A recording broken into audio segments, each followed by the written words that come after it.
Hey guys, welcome back to the channel where this time we're going to be doing a little bit of a dive into the Force and the mysticism surrounding it, specifically with the concept of Force ghosts or Force spirits as some may refer to them.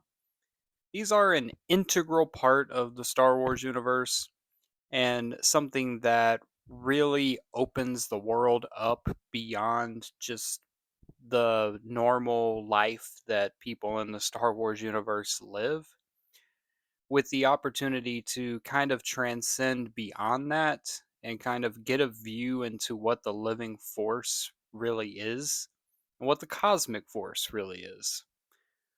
These different layers of reality that these characters are able to traverse, it really adds a lot of intrigue to Star Wars and the Force itself. Really, the Force ghosts are basically spirits or specters, but visual apparitions that appear of previous Force users that have passed on. Um, Not every single Force user is well trained enough or powerful enough to be able to manifest as a Force ghost. So we really only see a lot of the key players in the Star Wars universe make this connection to the other realm. Is Anakin Skywalker, Obi-Wan Kenobi, Yoda, Qui-Gon Jinn.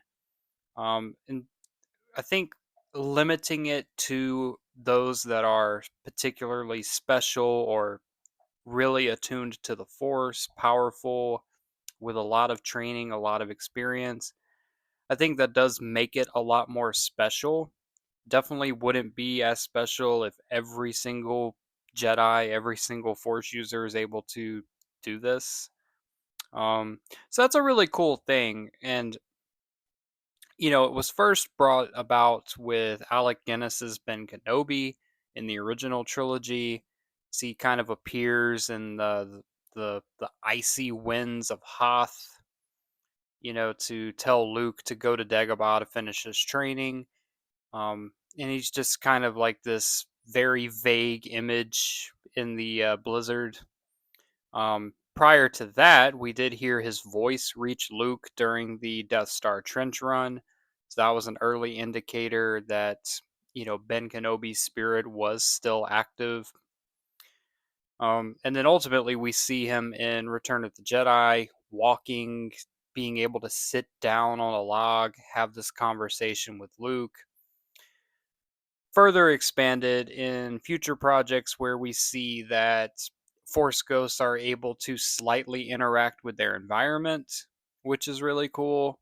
Um, and I think the thing that we don't really know the full extent of what Force ghosts are able to do, how long are they able to manifest? Are they only able to come back at like really key moments? Because that's really what we've seen is Force Ghosts kind of showing up at moments where characters need that encouragement or they need guidance, wisdom. Um, and it doesn't seem like they're able to really intervene too much with the actual conflict at hand. They're not able to necessarily fight or charge into battle and, actually be of use in combat or anything like that. It seems to all be more from a philosophical kind of guiding people to where they need to be, which really speaks to how the Force operates. The Force doesn't necessarily take a direct approach to righting the evils and wrongs of the Sith or those that bring imbalance to it. It's more so through careful planning and kind of leading different players in the universe on paths to put them in a position to be able to defeat the evil. So the Force Ghosts are symbolic of that. And that's really cool. Um, I do think the mystery and the overall vagueness of Force Ghosts and their capabilities really add to the magic and charm of Star Wars.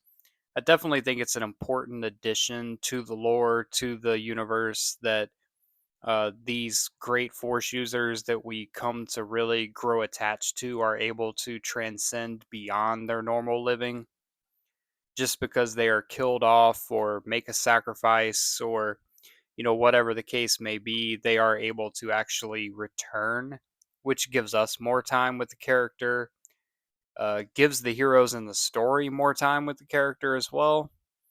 And I do really enjoy the concept. I do also really enjoy the fact that it separates the Jedi and the Sith from the fact that Sith are not really able to do this. The Sith are more, prideful and confined to holding on to their physical decaying bodies as long as possible. And whereas the Jedi are willing to give that up and become one with the Force, and they're able to manifest that in the form of a Force ghost. So, with all that being said, I do think at some point we may get further insight and explanation into how the Force ghosts operate and what their capabilities truly are. The Ahsoka series seems to be kind of touching on that a little bit with the world between worlds with Anakin Skywalker. But I'm excited to see. I just hope they don't over explain it or make it something that is far more complicated or unnecessary. I think leaving an element of mystery and intrigue to it is really what makes it special. A Force ghost appearing is a very special thing and signifies a very important moment. And I hope it really maintains that. So, but that's going to be it for this video. I appreciate you watching. If you enjoy the channel and the content we got here, please hit that subscribe button. It helps us out a ton. The channel is steady growing, and we would not be doing that without everybody's support, watching the videos, leaving comments. I appreciate all of it. And as always, may the Force be with you. Now let's blow up that like button and go home.